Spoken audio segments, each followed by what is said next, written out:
तो फाइनली हमें जिस एनिमे का बेसब्री से इंतजार था वो एनिमे आ चुका है और मैं बात कर रहा हूँ काइजू नंबर सीजन 2 की पहले एपिसोड की। तो फाइनली हम काइजू नंबर 8 के सीजन 2 के 1 एपिसोड को कवर करने वाले हैं। और अगर आपने इसके सीजन 1 को नहीं देखा है तो आपको ऑफिशियली हिंदी डब में ये एनिमे पूरा मिल जाएगा। और अभी तक आपने मेरे चैनल को सब्सक्राइब नहीं किया तो सब्सक्राइब कर लो यार, ऐसे इंटरेस्टिंग एनिमे में लाता रहता हूँ और आगे तो आप ऐसे ऐसे एनिमे देखने वाले हो जो अंडररेटेड हैं। तो आओ यार वीडियो को स्टार्ट करते हैं बिना किसी देरी के। इस एपिसोड की शुरुआत में हम एक सिटी को देखते हैं जहाँ पे बहुत ज्यादा भगदड़ मची होती है। तभी हम वहाँ पे काफुका और मीना को देखते हैं जो अपने बचाव के लिए भाग रहे होते हैं और इस समय में वो दोनों बच्चे ही थे। तभी दौड़ते दौड़ते मीना जमीन पे गिर जाती है। तभी दिखाया जाता है डिफेंस फोर्स की सारी गाड़ियां आ चुकी होती है वहाँ पे। तभी अचानक वहाँ पे एक बिल्डिंग में ब्लास्ट होता है जिस वजह से काफुका बिल्डिंग के पीछे गिर जाता है और वहाँ पे बहुत ज्यादा धुआं भी हो चुका था। तभी काफुका अपने आप को संभालता है और मीना को इधर उधर ढूंढने लगता है। जैसे ही आसपास की धूल उड़ती है हम देखते हैं कि काफुका के सामने काफी सारे डिफेंस फोर्सेस खड़े थे काफुका की तरफ एम करके।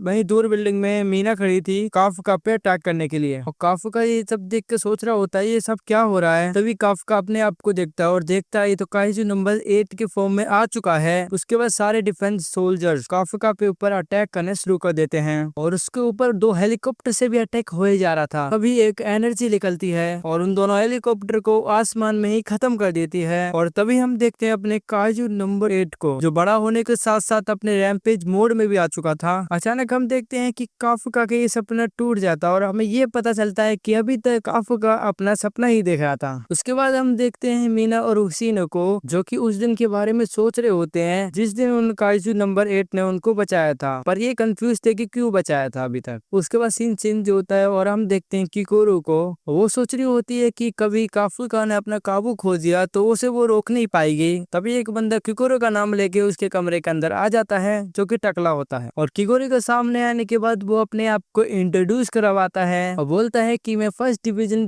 कमांडर का वाइस कैप्टन हूँ और मैं यहाँ पे आपको गाइड करने के लिए आया हूँ। और इस बंदे का नाम है इतिहासिगावा। हालांकि थर्ड बेस यूनिट जवा होने के बाद वहाँ के सारे मेंबर्स को अलग अलग यूनिट्स में भेज दिया गया है और किकोरी को फर्स्ट डिवीजन के लिए चुना गया है जो कि सबसे पावरफुल और एलाइट ग्रुप माना जाता है। और यहाँ पे इतिहासिगावा फर्स्ट यूनिट कमांडर को मिलाने जा रहा है। फर्स्ट यूनिट जापान की सबसे पावरफुल यूनिट मानी जाती है और किकोरी इस अपॉर्चुनिटी को छोड़ना नहीं चाहती थी। वो इसका यूज करके अपने आप को और भी पावरफुल बनाना चाहती है। जैसे ही वो कमांडर के दरवाजे खोलते हैं और देखते हैं कि फर्स्ट यूनिट का कमांडर किसी गंदे से रूम में लेट कर वीडियो गेम खेल रहा है और वो इस गेम में इस तरह खोया होता है कि उसको पता ही नहीं चलता है कि बाहर कौन आया होता है। और हाशिकावा और किकोरी को ये देखकर काफी ज्यादा अजीब लगता है। इसके बाद हाशिनागा उस गेट का दरवाजा लगा देता है और किकोरी को वेट करने को बोलता है। के बाद अंदर चला जाता है और हम देखते हैं कमांडर वो गेम खेले ही जा रहा था और इसका नाम नोरामी है। पीछे से हाशिनागा उसको पीछे से दबा के जोरदार किक मारता है जिससे उड़ के नारुमे का गेम टूट जाता है। जिससे हाशिनागा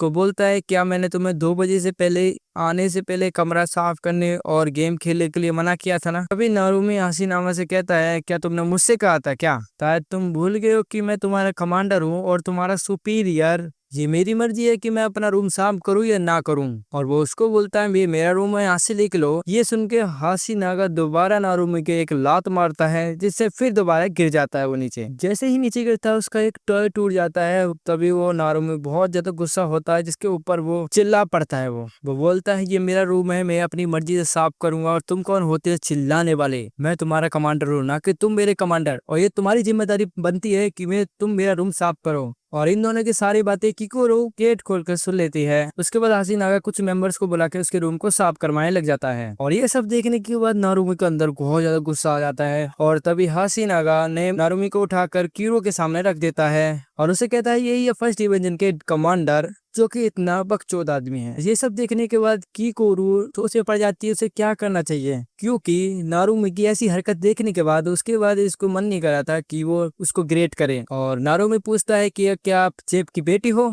जिसने फर्स्ट डिवीजन को ज्वाइन किया है। तभी किकुरो सोचती है कि इसकी हरकत बहुत अजीब है, लेकिन उसे अपने मैनर नहीं भूलने चाहिए और उसको सैल्यूट करके बोलती है कि मैं 3rd डिवीजन से आई हूँ, मेरा नाम नारुमी है। और वो चाहती है कि वो 1st डिवीजन को ज्वाइन करे और आप 1st डिवीजन के कमांडर होने के नाते आपकी किकोरो को कोई भी कमांड दे सकते हो। और नारुमी किकोरो को बताता है कि इतना ज्यादा हम्बल होने की जरूरत नहीं है। नारुमी बोलता है एक ही चीज है जो मुझे किकोरो से चाहिए। तभी वहां पे कोई काजू की अपीयरेंस होने का सायरन बजने लगता है और यही परफेक्ट टाइमिंग को देखकर किकोरी को मौका मिल जाता है 1st डिवीजन देखने का। फिर नारुमी किकोरी को सीखने के लिए देखने को बोलता है। तभी हम एक समुद्र को देखते हैं जहाँ पे काइजू अपीयर हुआ है और 1st डिवीजन के सारे कमांडर निकल जाते हैं उसको खत्म करने के लिए। उसके बाद हमें दिखाया जाता है बहुत बड़ा डायनासोर सा होता है जिसके ऊपर सारे लोग अटैक करना शुरू कर देते हैं और अभी भी सभी लोग उस पे डिफेंस फोर्स के अटैक कर ही जा रहे थे। तब हम देखते हैं काइजू एक ब्रिज को तोड़ देता है और नारुमी और काइजू आगे निकले होते हैं। तभी हम देखते हैं काइजू और नारुमी को देखने के लिए जाते हैं। तभी नारुमी कमांड करता है कि लेफ्ट साइड से उसको ऊपर अटैक करा जाए। इसके बाद सभी लोग काइजू पर अटैक करना शुरू कर देते हैं क्योंकि उसी के अंदर हेलीकॉप्टर के अंदर बैठी होती है और ये सब देखने के बाद बहुत इंप्रेस हो जाती है कि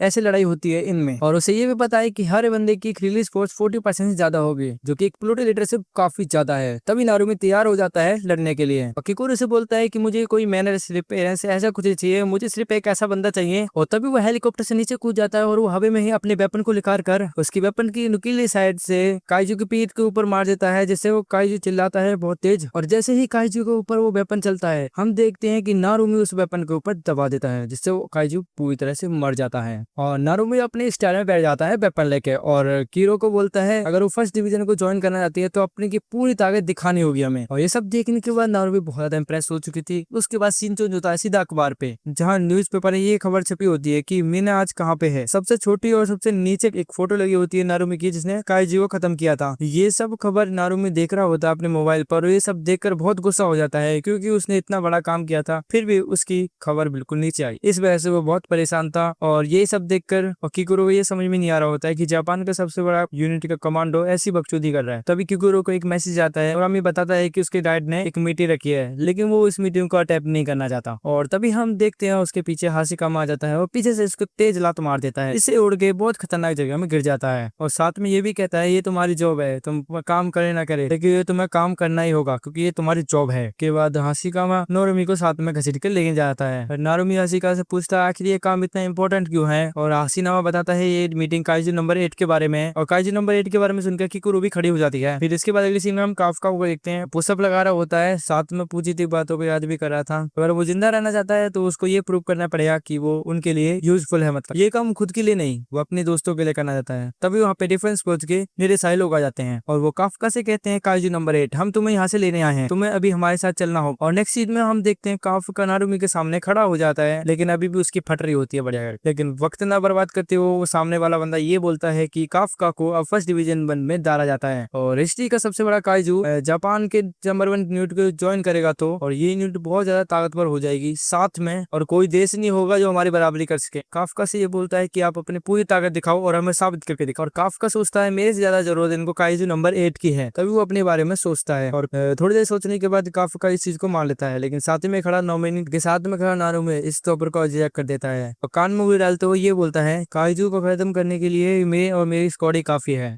और ये सब क्या नारुमी वहां से जाने लगता लेकिन मिसाओ पीछे से आवाज लगाता है कि काइजू नंबर 8 इंसानों में ट्रांसफर होके ह्यूमन के बीच में रह रहा है। काइजू नंबर 10 ने एक प्लान बना के उसके पर हमला किया था जिसकी वजह से वो आज यहाँ पे पहुंचा है। ये सब बोल के उसको समझाता है कि हमें और भी ज्यादा ताकतवर होना पड़ेगा और हमें अच्छा एक काइजू को अपनी टीम में रखना ही होगा, तब हम जाके एक ताकतवर बनेंगे, काफी देर हमसे बहुत पीछे हो जाएंगे। ये सब सुनने के बाद नारुमी काइजू के पास आता है और उसे बोलता है मैं इतने बड़े काइजू को संभाल भी लूंगा। लेकिन नारुमी को और ही कुछ चल रहा है दिमाग में। वो बोलता है इस काइजू नंबर को मार कर इसके वेपन रोपन मुझे दे दो। और ये सब सुन के काफका भी बहुत ज्यादा हैरान हो जाता है और काफका कहता है कि काफका बोलता है मैं अभी नहीं मर सकता क्योंकि मुझे ये काम भी कंप्लीट करना है, उस काम को मैं पूरा नहीं करूँ उससे पहले मैं मर नहीं सकता। और काफका उसको सैल्यूट करके बोलता है कि मैं काफका हिनोमी 1st डिवीजन के लिए हाजिर हूं सर। के बाद हम देखते हैं नारुमी उसकी आंखों में देख रहा है लेकिन उसके बाद उसके कोई इंटरेस्ट नहीं होता है इसलिए वो जाने लगता है। और जाते जाते ये कहता है कि मुझे कोई इमोशन सैल्यूट और ये सब की जरूरत नहीं है, उसको दिखाने की जरूरत है तो वो है उसकी स्किल्स। और जाते वो ये भी बोला कि अगर काफका ने नेक्स्ट टाइम से अपना कंट्रोल खोया तो उसको वेपन बनाने में देरी नहीं लगेगी। नारुमी जाने के बाद उसके बाद काफका उसको सैल्यूट कर रहा होता है पीछे से। फिर नेक्स्ट सीन में हम देखते हैं कि एक सिटी में अचानक से सब चीज हिलने लग जाती है और वहाँ पे तगड़ा ही कोई आ रहा होता है और तभी हम देखते हैं वहाँ पे जितनी बिल्डिंग थी वो नीचे गिरने लगती है और वहाँ पे अफरा तफरी मच जाती है और हम देखते हैं उस भूकंप की वजह से वहाँ पे बहुत बड़ा होल हो जाता है और इसी के साथ ये वाला एपिसोड यहाँ पे एंड हो जाता है। बस तो गाइस पहला एपिसोड ऐसा ही था एंड आपको कैसा लगा मुझे बताना। मेरी थोड़ी बहुत गलती हुई थी, मुझे माफ कर देना। एंड मैं नेक्स्ट पार्ट बहुत जल्दी लाने वाला हूँ, आप चाहो तो इसका मांगा भी ला दूंगा। इसका पार्ट 2 अगर आपको देखना है बहुत जल्दी है। एंड एनिमेशन तो मैं हर वीक लाता ही रहूंगा और नए नए एनिमेशन के लिए मुझे सब्सक्राइब जरूर कर। एंड काफी ज्यादा इंटरेस्टिंग पहला पार्ट बनाया है, काफी ज्यादा ही है। एंड अब ट्राई करते हैं नेक्स्ट पार्ट कैसा आने वाला है, लेट्स सी।